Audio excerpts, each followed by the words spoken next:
So, last set was a bit of a breakthrough, you could say, for Generation 6, and actually made the format fun and playable again, so long as you just kind of casually ignored, like, Valbloom existing. Will this set be the breaking point that makes it really unfun again? Sort of, but we will see. Hey guys, this is Gamer Guy. Welcome to another Pokemon Trading Card Game History video. This time we're talking about BREAKpoint, and while half of the Pokemon you can see on the front cover stuff here are playable, so I guess that's a decent enough start for the set. Yeah, we are on the second break set. Breaks will continue until the end of the generation, with one exception, which is the set we're talking about next time.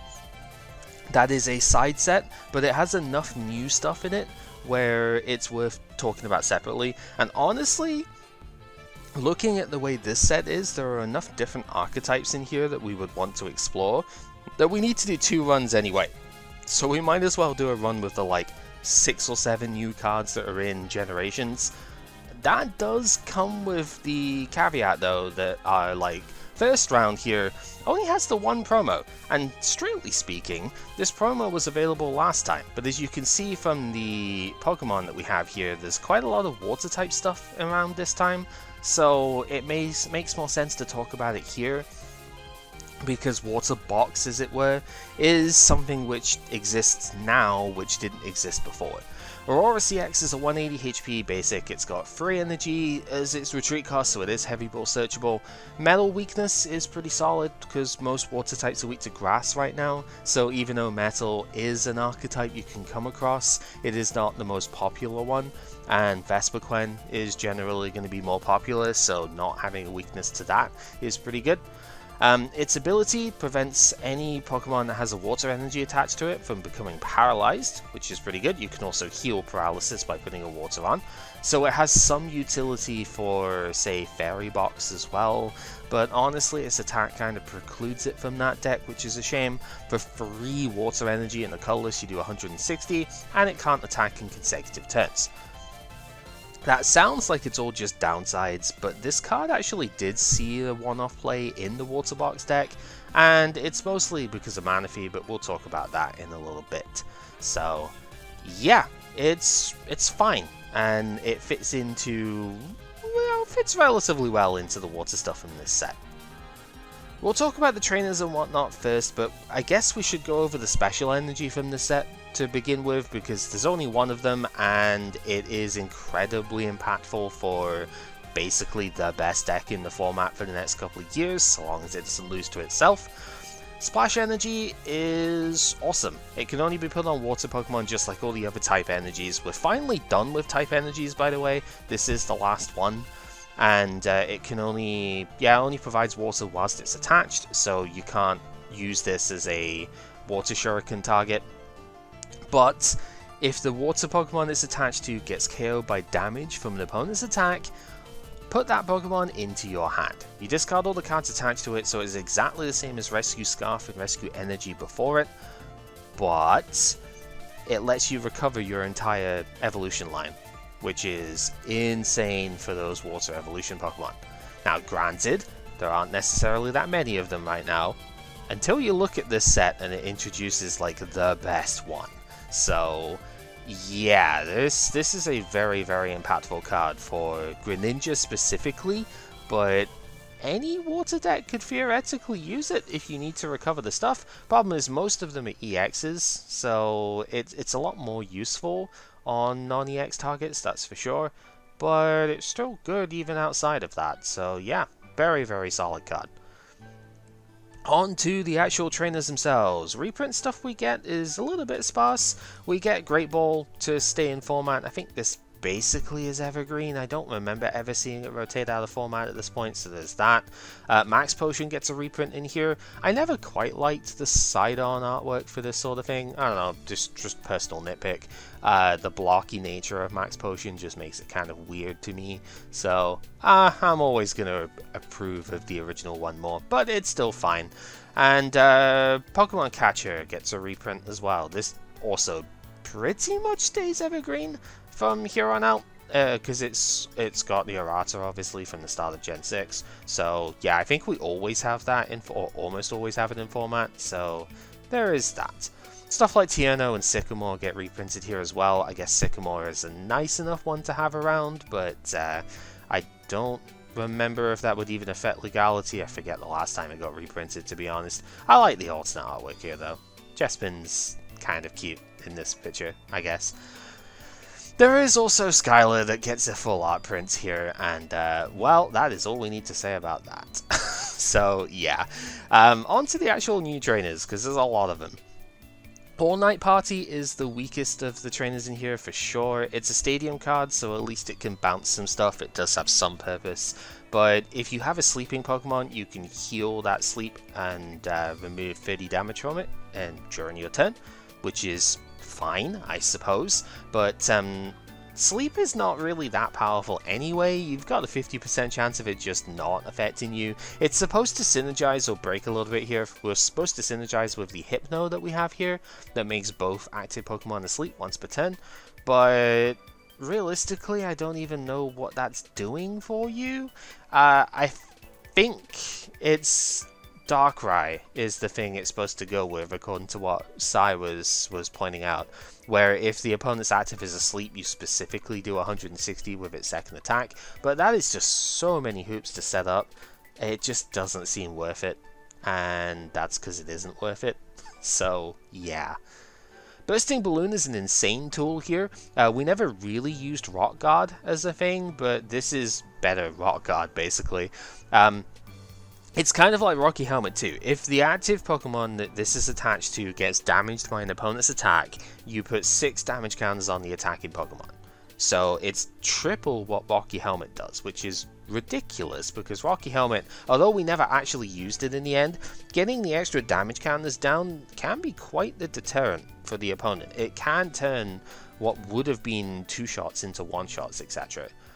The catch with this one is that no matter what happens during the opponent's turn, if it's attached to one of your Pokemon, it gets discarded at the end of their turn. So if it's not active, then it doesn't do anything, so they can kind of play around it. Escape Rope becomes kind of nice because of this as well, so you can force around stuff that way. But it also synergizes incredibly well with a returning card from this set that we'll talk about later as well. But even just by itself, 6 damage counters is an insane amount. This is a third of an average Pokemon EX's health, like a quarter of a Mega's health. And that can very effortlessly turn stuff that would normally look mediocre, doing like 120, 140 damage or something, into I'm just going to destroy you and everything you stand for. Yeah, it's an incredible deterrent and is really, really good with the non-EX decks as well for this set. So, yeah, just a great card all around to have around as far as damaging stuff goes. Super powerful. Delinquent gets like 3 artworks in total. There's a couple of alternate ones from the from like a 2017 gallery collection thing. Extra cute, I will admit. The Poochie Mightyena stuff here is adorable. The actual card itself is banned and expanded because it is a menace to society, though. Discard any stadium in play as a supporter card. That's not amazing because we already had Paint Roller that technically does that. But if you do discard the stadium that's in play, the opponent discards 3 cards from his or her hand. Oh dear. I guess this is Delinquent Trio is technically the way of putting it, right? We're no longer a duo on this one. The opponent gets to choose, you don't get to see what cards are in their hand, so they are just going to keep their best card, but if you are ever below 3 cards at the end of the turn, you might just get delinquented for your entire existence.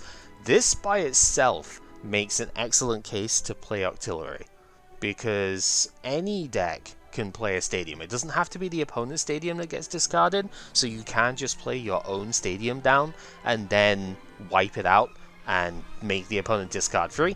Maybe it's not the most like efficient way of doing things, but then you might be able to Shaman for extra cards, so you know, it's benefits that way too. Yeah, this card is ridiculous, and it changes everything really if you actually do get this going. It is such a disruptive card, and if the opponent ever ends on less than 4 cards in hand, their entire hand gets wiped out, and that just makes it so hard for them to keep playing too. So yeah, Absurd card. No wonder it's banned and expanded. Speaking of absurd cards, apparently basic Pokemon didn't have enough support by now. Fighting Fury Belt gives the basic Pokemon 40 extra HP and they do 10 more damage to the opponent's active. So now suddenly your EXs are starting to look a lot like Megas. And that's not particularly healthy, to be honest with you. Imagine, like, Seismitoad with 220 HP. Admittedly, Quaking Punch is only doing 40 a turn, but like 220 HP with Rough Seas. Come on now. We really didn't need this. It's just absurd. Speaking of absurd, Max Elixir is also crazy. You look at the top 6 cards of your deck, and if there's a basic energy there, you attach it to one of your basic Pokemon on the bench. Yeah, another thing that doesn't help the evolution stuff very much, so once again, basic Curvier. But at least, I mean, the good evolutions right now don't attack for a lot of energy, so I guess there is that. As it should be, by the way. But yeah, another one that really helps a lot of EX stuff out. Being able to turbo a lot of things into play. We already have an excessively good draw engine with stuff, right? So being able to filter more energy out is very, very powerful, getting extra attaches from the deck. The one catch I would say for this is that you do generally have to play quite a lot of energy to expect this to hit reasonably. The recommended amount is about 12 to give you about a 95% chance to hit it in most situations. So you do have to kind of play a little bit higher counts than what we've been playing in a lot of decks. And this doesn't count special energy, obviously, because it has to be basic energy. So yeah, you have to play a lot of energy to make this work. But oh dear lord, when you make it work, is it ever busted. You haven't seen a good turn 1 until you have seen like 3 of these hit in the same turn. And then an attack gets pulled, which is Energy Excel as well. It's absolutely absurd. Misty's Determination does actually get a full art print in Evolutions, so we'd be using that one if we had it. This card is one of... I wouldn't say it's like one of the worst cards to ever see competitive play, but it certainly feels like it when you just read it. You have to not only play a supporter, but discard a card from your hand to play this as well. If you do that though, you look at the top 8 cards of your deck and choose any one of them to go into the hand. The others get shuffled back into the deck. This is similar to 2 cards that we've seen in the past. Forest Dweller, all the way back in, I want to say it was Aquapolis, the second set had this. And Cynthia's Guidance, I think, was the other one in Gen 4.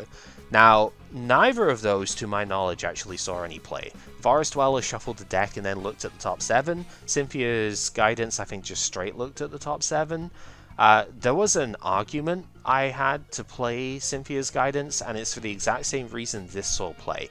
If you need to specifically look for a special energy, this is the way that you have to do it. I believe it was Sami Sakum that played this in Vespiquen deck at like Nash, UK Nats or something, that he did very, very well with too.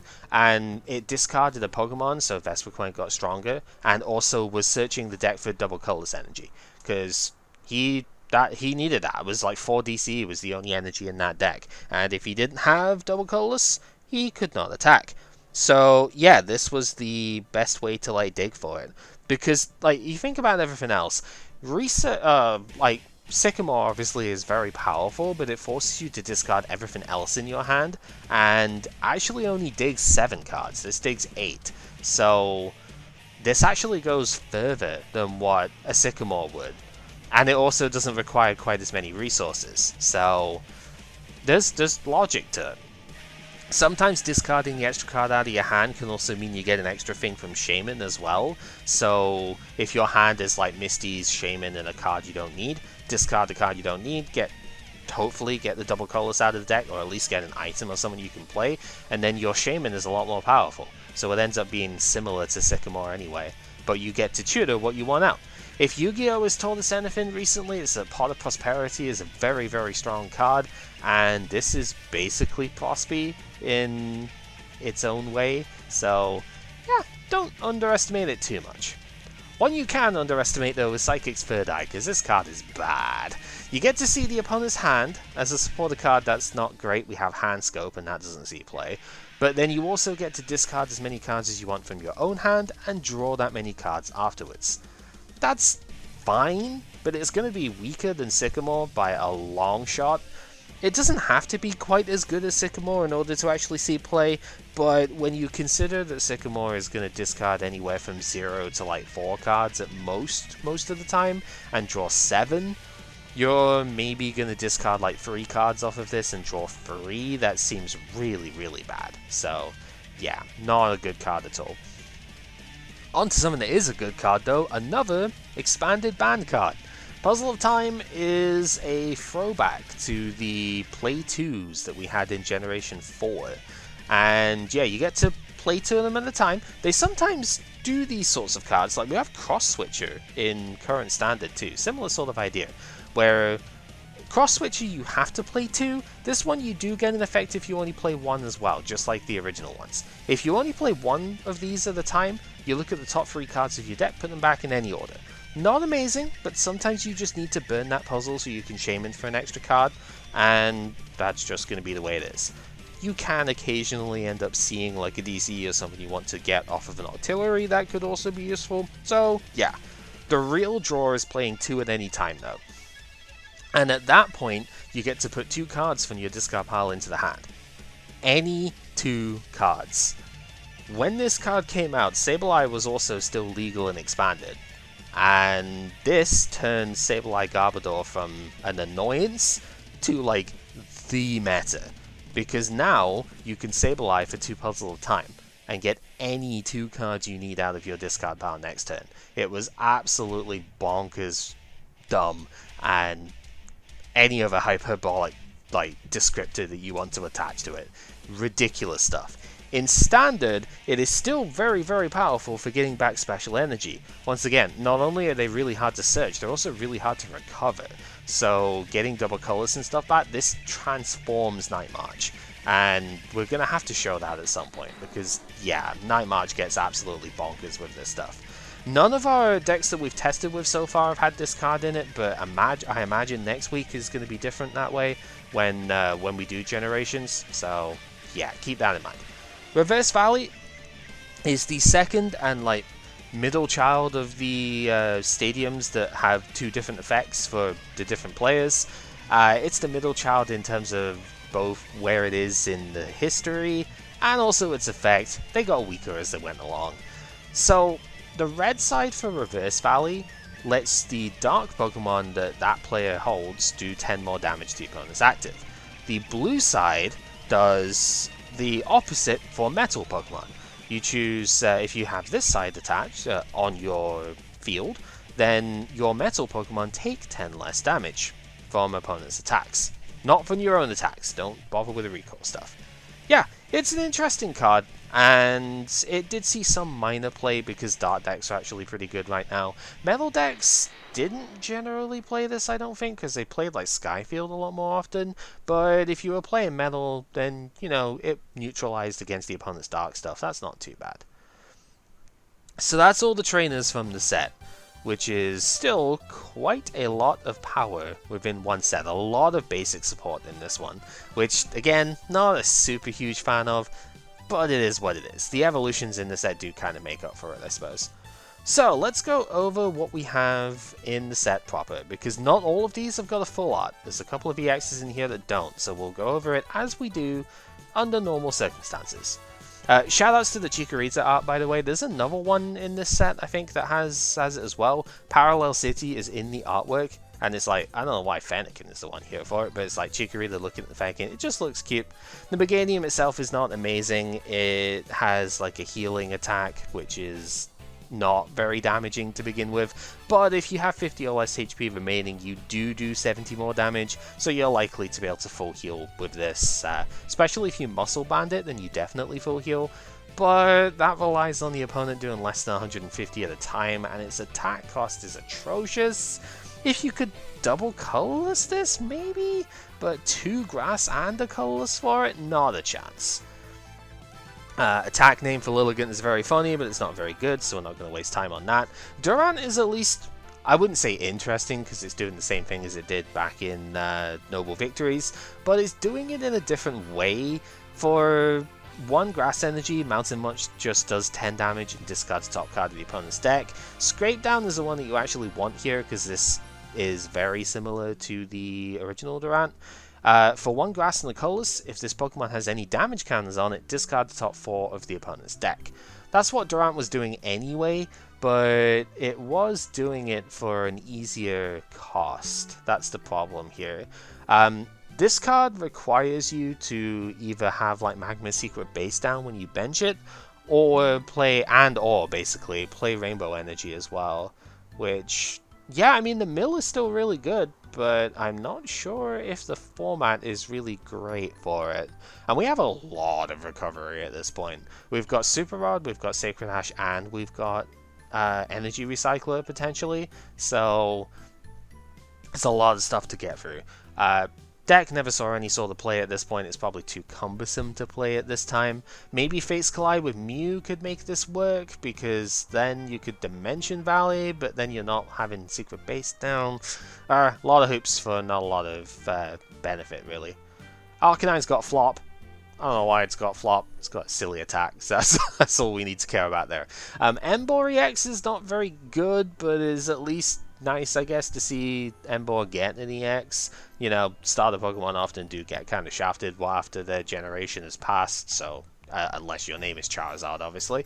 It's 180 HP, it's got 3 Energy Retreat, it can do 2 Fire, 2 Colors for 150, same as the Charizard, but instead of being unable to use that attack next turn, you've got to discard 2 Energy, which is really annoying, because then you've got to keep maintaining the energy with Blacksmith, and yeah, it's just not amazing.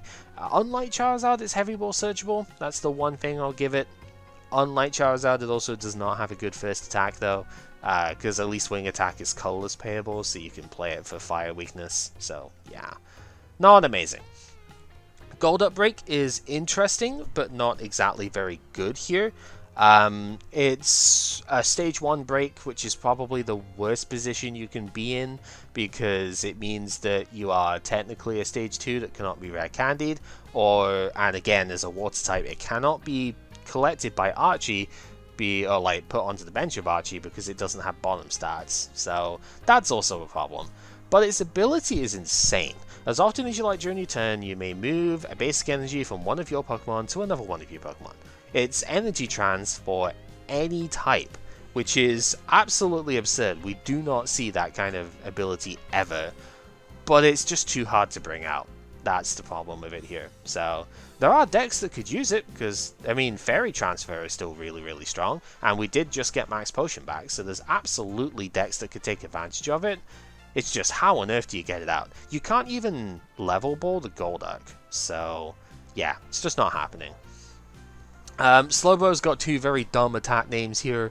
The one we actually care about is Walk Off Homer, because if you've only got 1 prize left, triple colorless, but you just win the game. That's cute.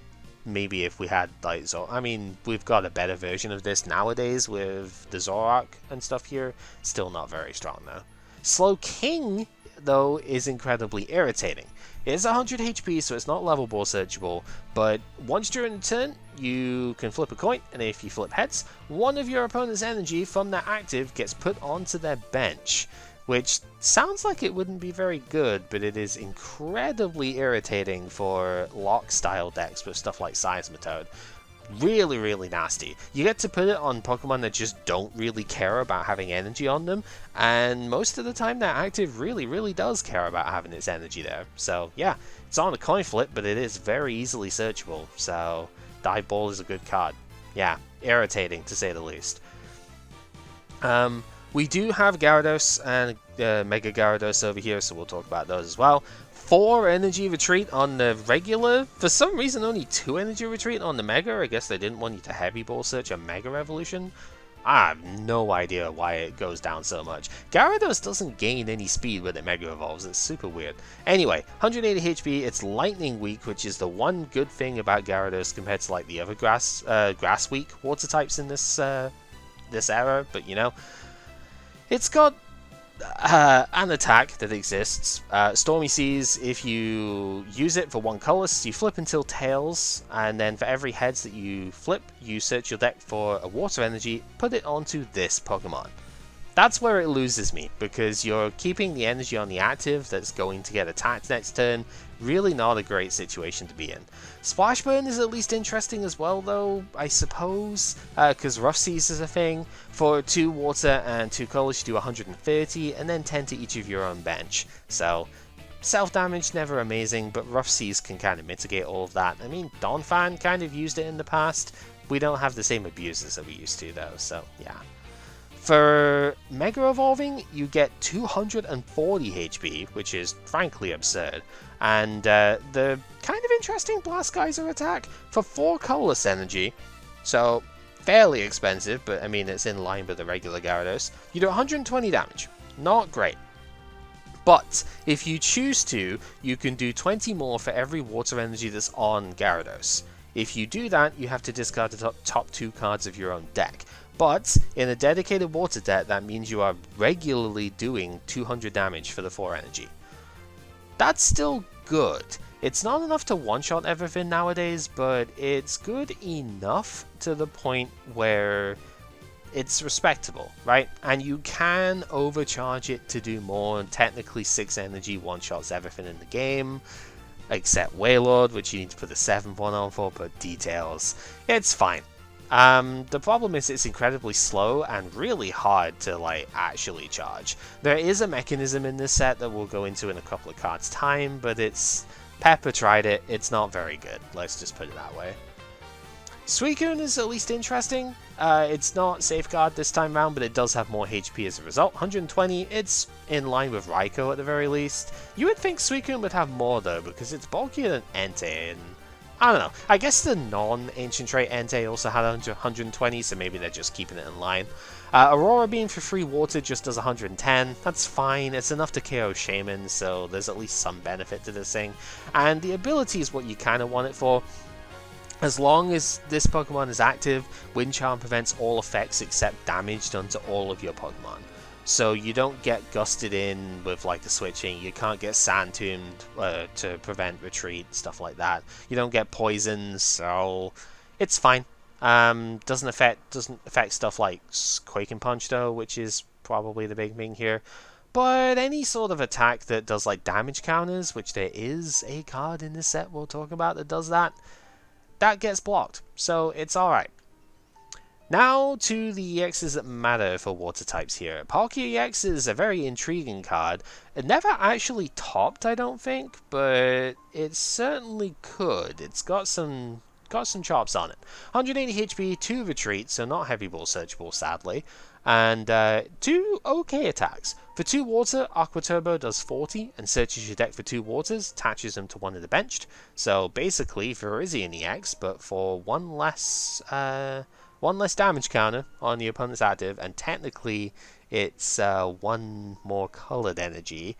So you have to play this in water, but you are going to play basically pure water anyway, so whatever. For 4 water energy, Pearl Hurricane does 120 and 30 to one of the opponent's bench. Not stellar, but good enough. Again, 120 is enough to KO Shaman, and then you get to put 30 damage somewhere else that you can maybe take advantage of as well. Pretty okay into Night March if you can get it set up, because you can KO the Joltik on the bench and as you gust up a Shaman, but setting up against that deck could be pretty difficult. Again though, we now have Fighting Fury Belt, so that gets it up to 220 HP, which is difficult. Not impossible, but difficult for Night March to set up on, so it's doable. Manaphy is the utility of the water box here. Only 120 HP, which is rough to say the least. Very possible to just nuke this out of orbit, which is a shame. But at least it's 10 more than Shaman, so some of those damage thresholds don't matter as much. It is a 1 energy retreat, but that doesn't really matter because Aqua Tube for all of your Pokemon that have a water energy, basically, you just don't have a retreat cost. So yeah, Rainbow Energy sort of can help with certain other decks, but it's mostly for water-based strategies here. Mineral Pump is also decent if you get it charged up. For 2 water energy it does only 60, but it does heal 30 from all of your bench Pokemon. You are leaving a very vulnerable Pokemon in the active, but when you combine this with stuff like Rough Seas, this starts to become a lot of healing that water decks can do, and it makes it very good into spread matchups, which there are actually a couple of relevant things in this set for. So yeah. I hate this time poll just because it came out like far too late here. It's got Round, which would have been fantastic in Legendary Treasures format when we had access to the Seismitoad that had Round and the Meloetta that had Round, but we got it like 10 sets too late. So nuts to you, time poll. None of these have got Round, so yeah, it's pretty irritating. And now we get to what is the best deck in the format for several years that also just loses to itself a lot of the time. Very interesting here. We have the Greninja line, and all parts of this are relevant. Froakie doesn't look it, but it's got a bubble, and Paralysis Flips have won several games in important tournaments and stuff, so do not discount the bubble here. This thing is perfectly viable because of that alone.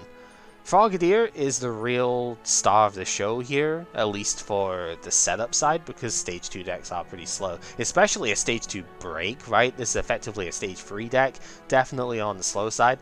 But Water Duplicates really helps out there. For 1 water energy, you search your deck for up to 3 Frogadier and put them on the bench.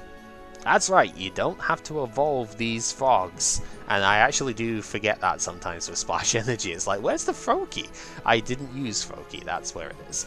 Yeah, so you evolve 1 frog, you get to this thing, you get the rest of the frogs out of the deck, and it's kind of like Lugia in a way, that I suppose, but you know, it's obviously the equivalent nowadays is the Mirage Steps Curlier, which technically sees play as a one-of, and I think if there was a better Frogadier, you would probably see a similar thing here, where you see like 1 of this to try and search out the other 3, but there isn't, so we just play all of this.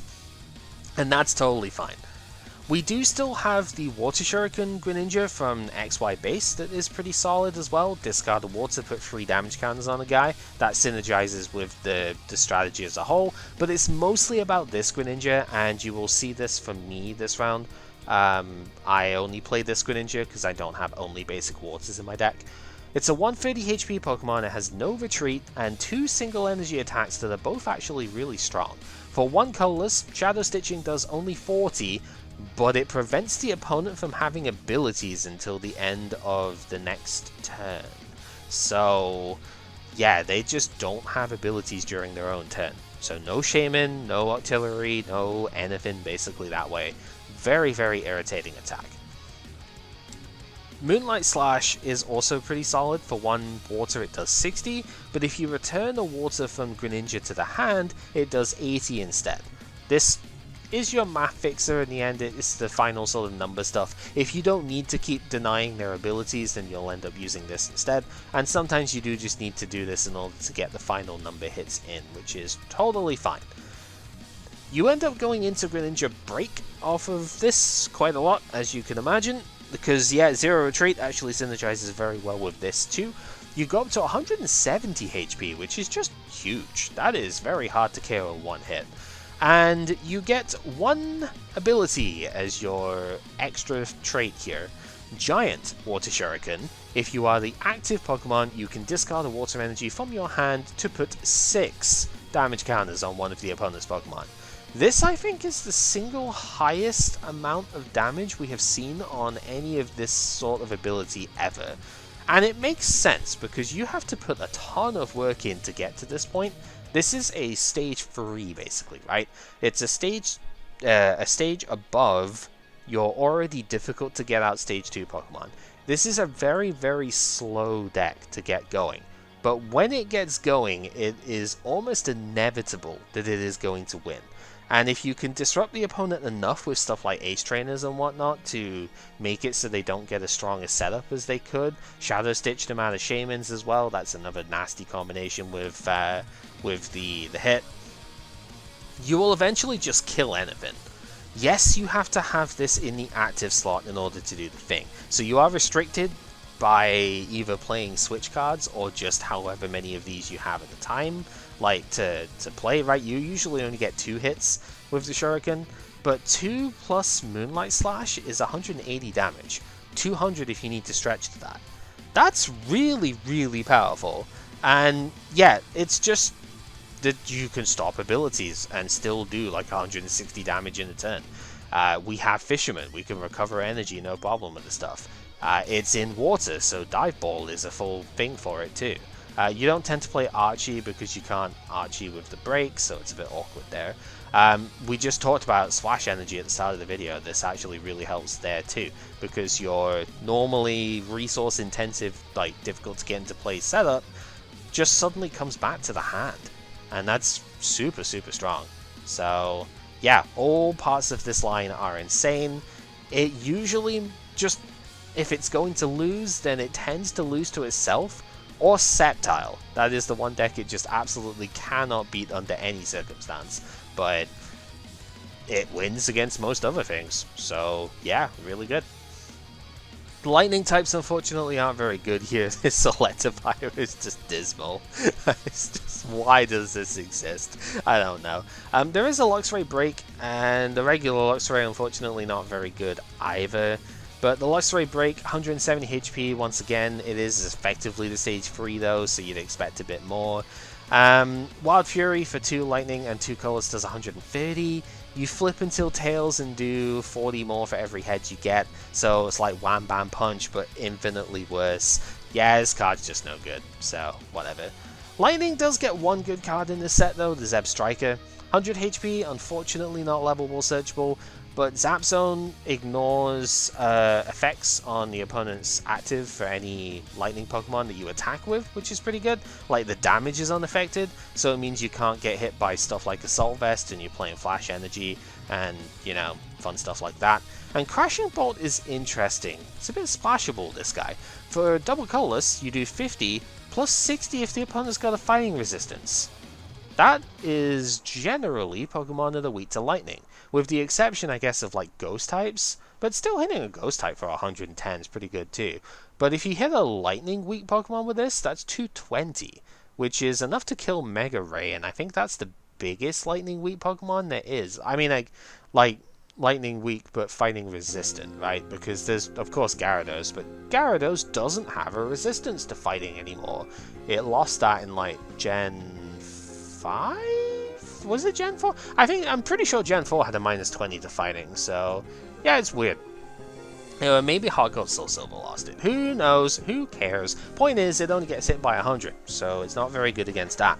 But it is really, really good at Yveltal killing, and it's really good at Mega Ray killing as well. So if your deck has a really bad matchup to Mega Ray, and for some reason you can't play like Parallel City against him, Zeb Striker's a pretty reasonable tech. You could absolutely play that, because double colors is not a hard cost to fulfill. So, yeah. Espeon is also worth mentioning here. This card is bonkers. For 1 colorless energy, 0 energy if there's Dimension Valley in play, you devolve all of the opponent's evolution Pokemon, but the highest stage back into the hand. Yeah, if you had some other way of doing damage as well, then this could be a way of beating Greninja, but I don't think there's really a way you do that, so yeah, not. I mean, I guess Bats could be a thing, but because it doesn't devolve your own Pokemon as well, it makes it a little bit sad. But still, devolution stuff really, really good against Stage 2 decks, because Rare Candy obviously is a thing, and just very irritating against any Megas that do not have Spirit Links on them. So yeah, strong card. Also prevents the opponent from like going into breaks if they haven't already got that far. So this is another thing, you could slow Greninja down with it a little bit. Probably not stop them though, which is unfortunate. The attack is nothing to write home about in terms of damage, so we'll move on. And move on we shall, because we have Legally Distinct Garbodor over here to talk about too. Good lord, why did they bring this back? I don't know. So it's 100 HP still, it's free energy retreat, so it is heavy ball searchable.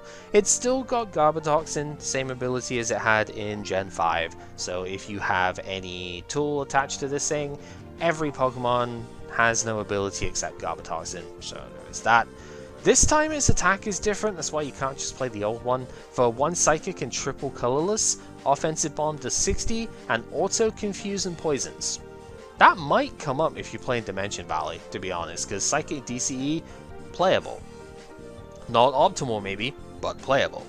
Yeah, we obviously have Floatstone from the previous set, so we have that back in format, so we still Garbodor Float as a thing.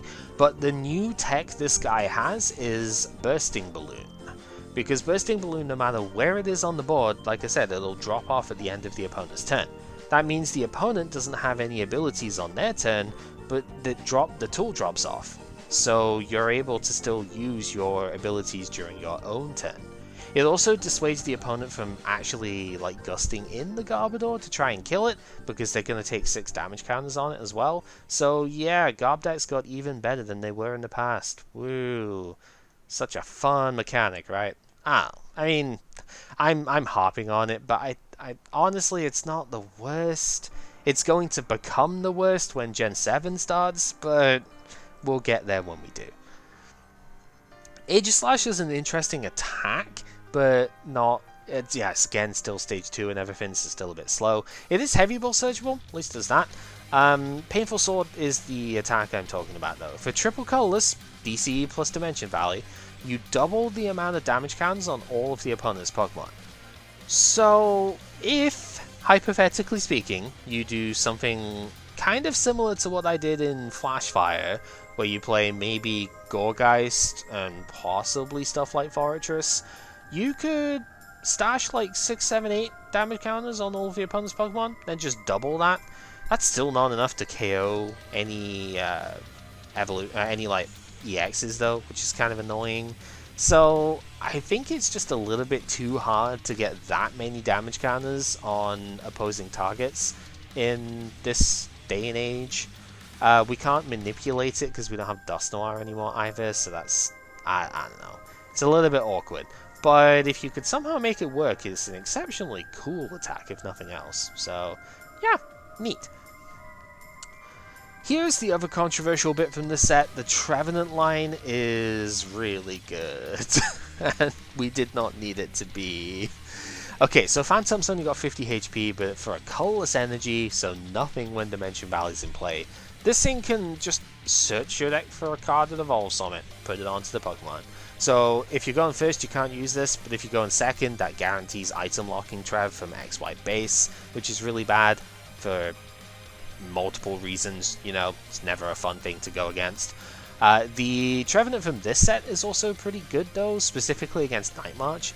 Once again, free energy retreat, so heavy ball searchable if you were to go down that sort of route. You probably don't with this set though, because this deck doesn't really benefit from that. Oh yeah, the Phantom is only a 2 retreat. I suppose it's the same as the old one, so it's kind of moot point. Yeah, the Trev here though, for energy press is, I guess, kind of an okay attack.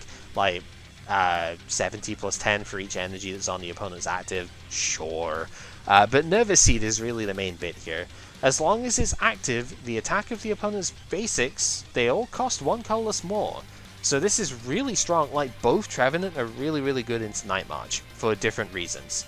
Because the Trev that locks items is really strong into them going first.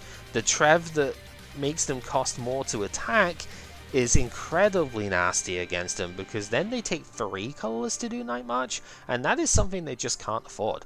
Most Night March decks at this point, because of Puzzle of Time and like Hex Maniac to shut off Aegislash, they don't even play basic energy anymore.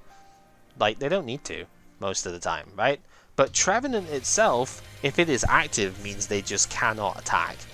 So they have to spend 2 double colorless energies to do one thing. And Trevenant is already pretty strong against Night March as it is, because Trevenant Break is also absurd.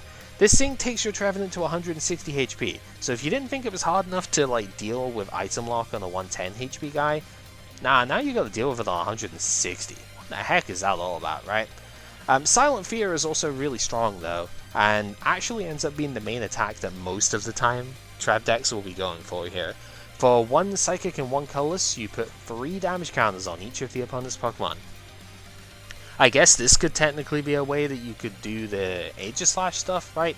Do Silent Fear for a couple of turns, then Thing in, but you're looking at a stage 2 and a worse stage 2. Even with Disruption, that's still going to be very difficult to get into play and make work. So, yeah, not amazing. But the Trev itself is. Silent Fear is a very nasty attack to have around, and I guess you'd be doing Tree Slam from the other Trevenant as your main other attack, so that's fine. That's like 60, spread 20 to 2 of the opponent's Pokemon. So you've got options. The main reason this is so good though is because Dimension Valley makes this a single energy attack. So 1 energy spread 3 damage counters to all of the opponent's Pokemon is very, very powerful, especially when you're blocking them from using items as well. Devastating combination.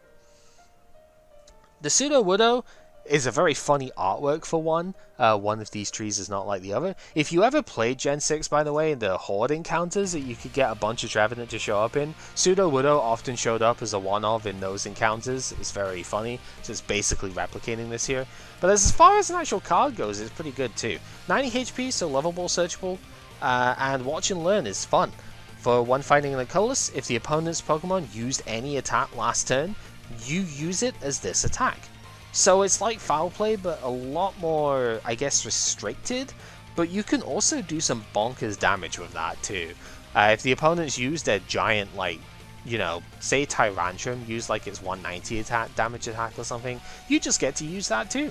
So yeah, good stuff. Fighting did eat pretty well despite having only like 4 Pokemon in this set, though, or 5 technically, because the Garchomp line is really solid here too. Now, fighting stage 2s would have an inherent advantage compared to like non-fighting stage 2s, but the only one we've seen so far that's been any good is Gallade. And Gallade does have the issue that Ralts and Curlier are not fighting type. Not the case with Garchomp over here, and all of its parts are fine. For one fighting energies you can probably been reading for a while, Never Enough from Gible lets you discard a card from your hand and draw 2 cards. That's fine, because you can discard an energy, which will benefit this archetype quite a bit. The Gabite only has 80 HP, which is a bit low, but Sand Tomb does prevent the opponent from retreating. That can lock up a game state sometimes, so that's pretty strong too. Games have been won by this before, we've seen this. It's called Flygon EX, but you know, we don't have the mill aspect of that anymore, but we certainly can still buy turns with this. And then when you get to Garchomp, it's only 130 HP, which is really, really low now. Like, Garchomp is a bulky Pokemon. You wouldn't necessarily expect it to only have 130 HP by this stage of the game. However, it's in fighting, so Focus Sash is available, and that's the main thing.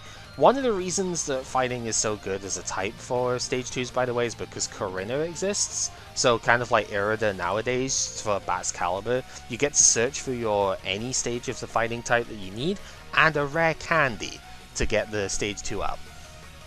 And this one's worth it too. For one fighting energy, Turbo Assault does 60 and attaches 1 energy card from your discard pile to one of your Pokemon. Yes, that does not say special or basic. So you can recover strong energy with this, which is stupidly good for this card. Bite Off for 2 fighting energy does 80, but if the opponent's active is an EX, it does 80 more damage. In the type that is already really good at punishing EXs too. Oh yeah, this is worth it. So if you have 1 strong energy on this and Fighting Stadium in play, that's 200. So that KOs basically every like non-mega, and you can pump it up further if you need to.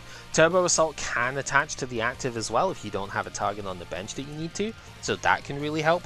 And yes, 60 for 1 is pretty solid. It's good numbers on this thing, so yeah, it's fine. It's good stuff. Again, Focus Sash is really the big sort of help here, because that keeps you alive a lot longer than other decks of this type.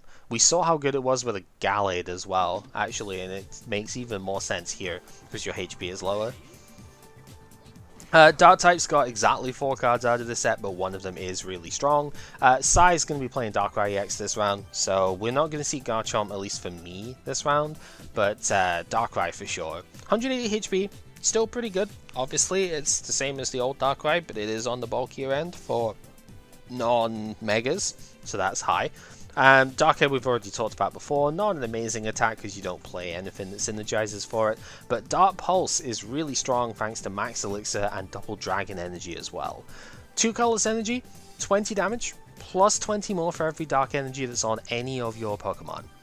Yeah, Double Dragon Energy counting as Dark Energy here means you play this alongside Giratina, or any other dragon, but Giratina is probably the best one to do, and that means you get plus 40 off of every Double Dragon Energy that's attached. This card can hit very high numbers, I wouldn't say effortlessly, but it certainly hits them very nicely. Exceptional card for Expanded around this time, I imagine, because you have Dark Patch and Expanded. We don't have that here. We do still have Yveltal though, so you can spend a couple of turns doing like Yveltal things, and then accelerate energy with that, and once one of those goes down, you've probably got like 6 energy in play or something, and you're doing a lot of damage there. Fighting Fury Belt obviously helps a lot as well to give the added tankability to the deck, and yeah, it's super strong. Scizor EX and Mega Scizor are both actually kind of nice here. Only 170 HP on the Scizor, so a little bit on the frail side, but that is fine. Both of its attacks are passable. For 1 Mental Energy, you do 20 and reduce damage by 20 next turn, so that's cool enough, I guess, for the early game. Combine it with Shield Energy, maybe you could get some extra damage reduction, that's fine. Then Gale Thrust is pretty good, especially with Escape Rope, and Lysander on Shaman stuff here, really. For 2 Metal Energy, you do 50, and if this was on the bench and became active this turn, 60 more. So, yeah, it one-shot Shaman. That's something you can easily build around too. Target Whistle, get some energy on with Max Elixir and stuff here, you can just focus down their Shaman, and that is a viable win con. But if you want to go into Mega Scizor, goes up to 220 HP, which is pretty good, and gains the Iron Crusher attack instead of the 2 it had before. 2 Mental Energy still, 120 damage, and you may discard a special energy on the opponent's active, or a stadium that's in play.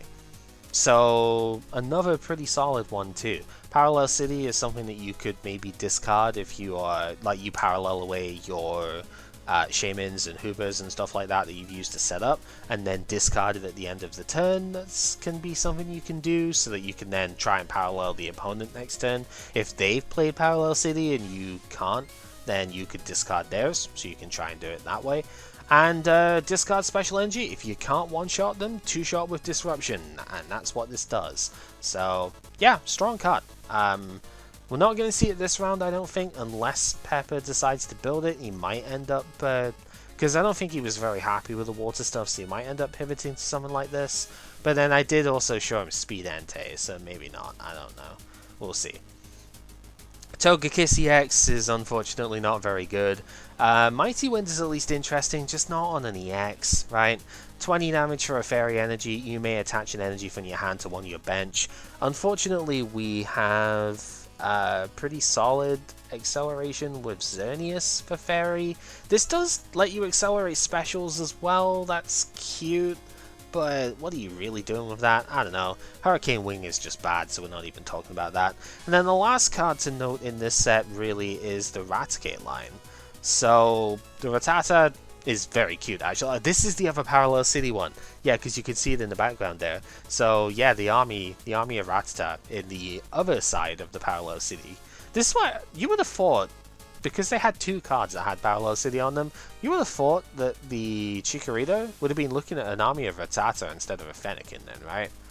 Whatever, doesn't matter. The card itself is terrible, but that's to be expected because it's Rattata, let's be honest. We get 1 good rat actually, but that's it in evolutions later on. Raticate cannot be affected by special conditions, which is very solid for the deck that it would play in. And Dirty Shot, not amazing really, like for 1 colorless, just poison the opponent, discard all tools on that Pokemon, blah, whatever. It's got 0 retreat, which is pretty good. Only 70 HP is abysmal, but I mean, you expect that with a Raticate, let's be honest. What it does have though is Raticate Break, which is where the funny meme stuff starts coming in, and DNA was telling me he tried to make this work too. 110 HP for effectively like a really bad stage 2 is abysmal. But Super Fang might actually be usable this time. For a double colorless, you put damage on the opponent's active until they have 10 HP left. Astute Players who have been watching this for a while might remember that the Raticate from Boundaries Crossed also had this attack, but it cost 3 energy in that case on the 60 HP stage 1. This has a couple of things going for it that make it a funny meme deck, which we probably won't see because good luck trying to build it from here. But the goal is that we use the Ariados from the last set to poison the opponent's active and do the same sort of laser shenanigans style thing that we would do before, where you poison them, you reduce them to 10 HP, they die from poison, jobs are good. Obviously it doesn't work against grass types, which is a problem because you don't have any damaging attack otherwise, which is very sus. You definitely gotta play something against that. And obviously 110 HP, really frail. It does a couple of okay things going for the strategy, like everything except the break is level ball searchable. The break itself being colorless means Winono's pretty good for the deck. You're all single pricing, so like you've got decent trades if you play against the X's. There's something, but it's so hard to get out. I don't think I could justify it, but I could certainly see trying it, and maybe just for the fun of it, I might try and build a deck, but don't expect it to actually come out here. Yeah, that's about it. God, what a set this is, right? There's a lot of crazy stuff to think about within this one. We now have the potential that our hand is just going to be nothing at the end of, like, any given turn. If we see Delinquent anywhere, that's a very scary thought. Red card plus Delinquent is unfortunately going to be in format for quite a while. That can mess things up a fair bit. So yeah, there are certainly nasty combinations you could do with stuff here, but there's also a lot of really fun things within this set too. Greninja is still, like, it gets old very quick, sure, but like, it's a very neat deck to play, so that's kind of nice. Garchomp is really fun, and the Darkrai stuff is quite fun to play too, so yeah. Plus we get the stupid meme deck. What's not to love, right? This set's got something for everyone. So yeah, hopefully you found this interesting. I know it's incredibly long at this point. I really do want to try and cut the length of these down, but they just introduce so many cards that need to be spoken about and have like such game-changing impacts on things. It's really hard not to. I didn't even speak about Ho-Oh, by the way. Like, that is also technically in here. So yeah, I guess we should probably speak about it first. 180 HP colorless. Its elemental feather is ridiculously expensive for grass, water, and lightning? Where'd the grass come from in this is what I want to know.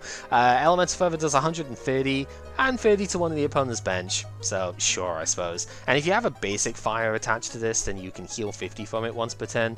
I think it was like Manectric was the one deck that used this. Technically, I guess it does resist fighting, which is decent, and Manectric can accelerate any type of basic energy, so sure, I could give you that. But like, yeah, I don't know. Seems pretty sus to me. Yeah, that's just like, even just looking through, there are probably still cards that I could have maybe spoken about that I didn't. Set's got a lot going for it. We'll just have to see if that ends up being enough to stave off some of the questionable bits from this format. I have built Trev, but I'm probably not bringing it because it's boring, let's be honest.